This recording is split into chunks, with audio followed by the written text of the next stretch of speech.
Welcome back to About Tonight. Greg Fleet has just disappeared, so I don't know where he is gone. Do you know where he went?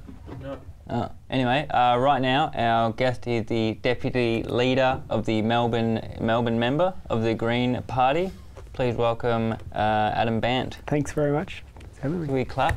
Can we get some claps? Yeah, usually I would put... Yeah. Thank you. I've got clapping sound effects, but they unplugged my... I wasn't going to clap myself. Yeah, no, you shouldn't. No, you shouldn't. You don't need to. Thanks for coming. I know you're hectic. We've only got 12 minutes with you. So let's get into it. Let's do it. Channel 31, what's going on there? Well, hopefully it'll be here for a long time to come. Yeah. Pretty integral part of Melbourne. And you're now just around the corner from me as well, so I can pop in anytime you like. Yeah. And I've been here before several times, and I'm a bit worried about what the government is wanting to do. It thinks the internet is the answer for everything and is saying, well, Channel 31 and all the other community stations can flip over to the internet by the end of the year. They're not making Channel 7 or Channel 9 or anyone else do that, but they're saying that apparently you folks can be the first guinea pigs and do it all, and they're not giving much help. So part of my job is to try and stop that from happening, or at least make sure that if it does happen, that you're still here come 1st of January next year. And why do they do that? Is it to save money? Is that what they're saying? Save a bit of money, and it's like anything else. The big commercial players have got the government's ear, and Channel 7 and Channel 9 are quite regular visitors to the Minister's office, and in the last Parliament they managed to get their licence fees cut in half under the previous government. So there's lots of money around to support the big commercial operators, and they're quite powerful, and people seem to forget about community broadcasting, and that's part of my role in Parliament, is to remind people. Great. And do you watch much Channel 31? Not so much anymore. I used to be a fan many years ago. Was it Richmond 31210? Probably before your time. That was pretty good. And I've been on the disability show a couple of times and had chats with people there. And like everyone else, the fish were on in the background for a while. But the fishing show was great. I liked the fishing show. 1500. Grew up on that. Yeah, nice. Did you like Channel 31? Of course you do. I do, yeah, of course. I love it. At the moment, I'm a big fan. As often as I can, get in the fish tank. Yeah. So as I try and get in there, that's my favourite. With Louis. Yes, Louis. French, very French. Yeah. Great. And you're the member of the Green, the deputy leader. Yep. What does that mean? Because I have no idea, and I was actually nervous about this interview. Do you get a badge? I don't get a badge. No badges? You could make me one. I will. Don't tempt me.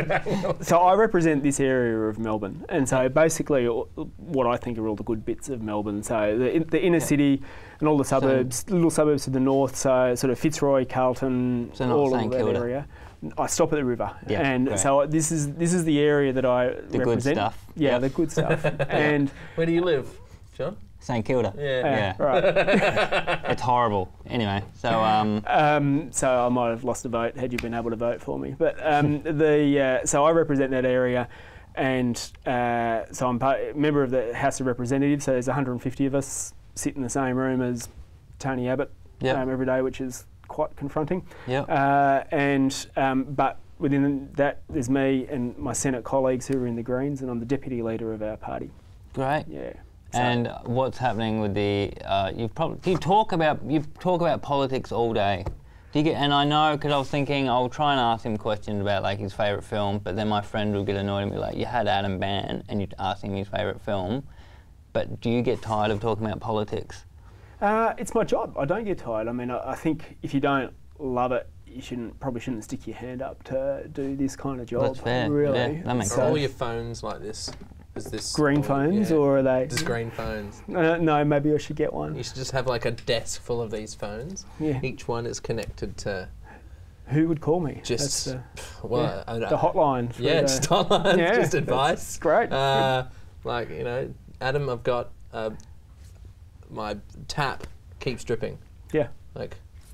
What? I do. So I mean, I spend about half my time dealing with people locally. Dude. There's people in the area. We've got a lot of pretty wealthy people who live in the area of Melbourne that I represent, but we've also got more public housing than anywhere else in the country, and I spend a lot of my time advocating for people who are doing it pretty tough. And so whether it's fixing potholes or the rats that are running around public housing estates that I was talking with someone about this morning, or dealing with other issues that people have, I spend a lot of time doing that. But I got into this business basically because of climate change, and it seems to me that we're very rapidly screwing the planet, and if we keep going at this rate, then the world in 15 years' time is going to be, bushfire every year. And that's not the kind scares of you, world I want. obviously. That's a very scary idea that could possibly happen. It really does. I mean, you just look around what's happening at the moment, and the kind of bushfires we've been seeing, the kind of heat waves we've been seeing, the lengths of the drought, and then you think, well, Australia's always been a country that's been prone to that kind of stuff, and now we're going to make it happen more often if we don't get global warming under control, and it's all going to happen within a pretty short period of time. That is scary, and it's that that prompted me to quit my job a few years ago and start getting involved in politics and start running for the Greens. But the flip side is that, if any country could lead the world in renewable energy, you'd think it'd be Australia with like all the sun that we've got. We're surrounded by, we're girt by sea. Why not get wave power? Let's get wind power up and running, and I think we could actually do it. We could do it in a very short space of time. And why aren't people? Because to me, solar sounds like the best idea. If you ever look at any movie from the future, they're using solar. At some point, Greens would have made it. Put solar in. What's the argument against it? Why can't we just put up solar stuff now? We can, and people are doing it. And sadly, you've got pretty short-sighted governments in many places who are actually trying to stop people from doing it, who basically the whole of the Australian energy industry at the moment for the last 200 years has been a series of copper lines out to coal mines, and all of our energy is coal-powered, and there are people who are making a lot of money out of it, and it's ultimately destroying the planet, but when you pay your electricity bills, there's people making a lot of money out of that, and they're fighting tooth and nail to stop solar because they know that people actually want clean, cheaper energy, and it's a threat to them. And part of our job as the Greens is to make that new energy production become the norm rather than the exception like it is at the moment. Yeah, great. Do you have a question? Is your second chance? What do you got? No. No? No. Now? I know, I just got some puns. All right. That's it. What puns do you have? Some great Adam Banter. That's a good one. That's pretty Betty good. hasn't heard that one ever. Yeah, Nice. great. No, this is just embarrassing, really, at this point. Do you have a favourite film as well? A favourite film? Hey, I didn't come prepared for my favourite film. You don't have to prepare for it. Just go with your heart. Yeah, with my heart. There's